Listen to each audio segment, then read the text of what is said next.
James chapter 1 says this, "Consider it pure joy, my brothers and sisters, whenever you face trials of many kinds, because you know that the testing of your faith produces perseverance.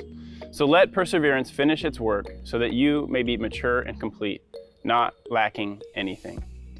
For the first time ever, I'm watching the TV series Lost. And if you know what Lost is, you know that it came out long enough ago that nobody can complain if I give any spoilers. And the show first aired in 2004, and it follows the story of the survivors of Oceanic Flight 815. They crash on this mysterious remote island.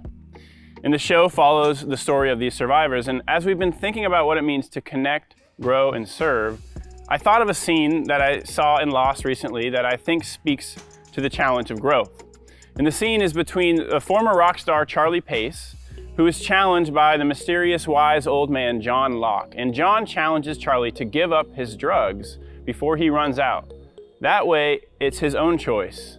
And Charlie, who's an addict and has been rationing his drug stash since the crash, has been getting close with John, and initially he gives John the rest of his stash.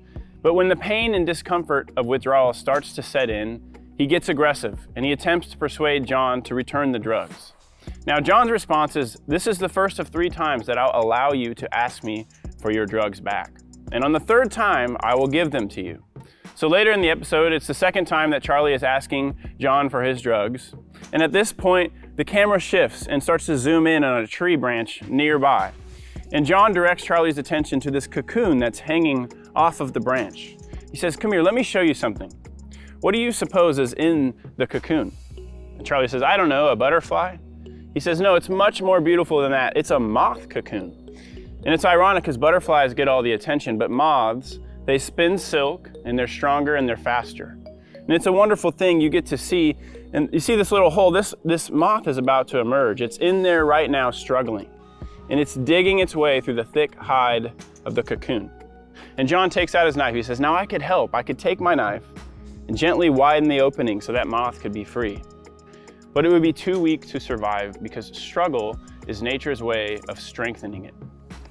Now, Charlie, this is the 2nd time you've asked me for your drugs back. Ask me again, and they're yours. And John's point, and James's point when he says, "Consider it joy when you face trials of many kinds," is that growth can be uncomfortable and even painful. But as followers of Christ, we are called to embrace the process of growth, even in the midst of those growing pains. So the next time you find yourself in the midst of growing pains, remember to embrace the process, knowing that God is at work within you. Don't shy away from the challenges, but face them with courage and perseverance. And when you find yourself lacking wisdom, turn to God in prayer, for He is always ready to provide for His children.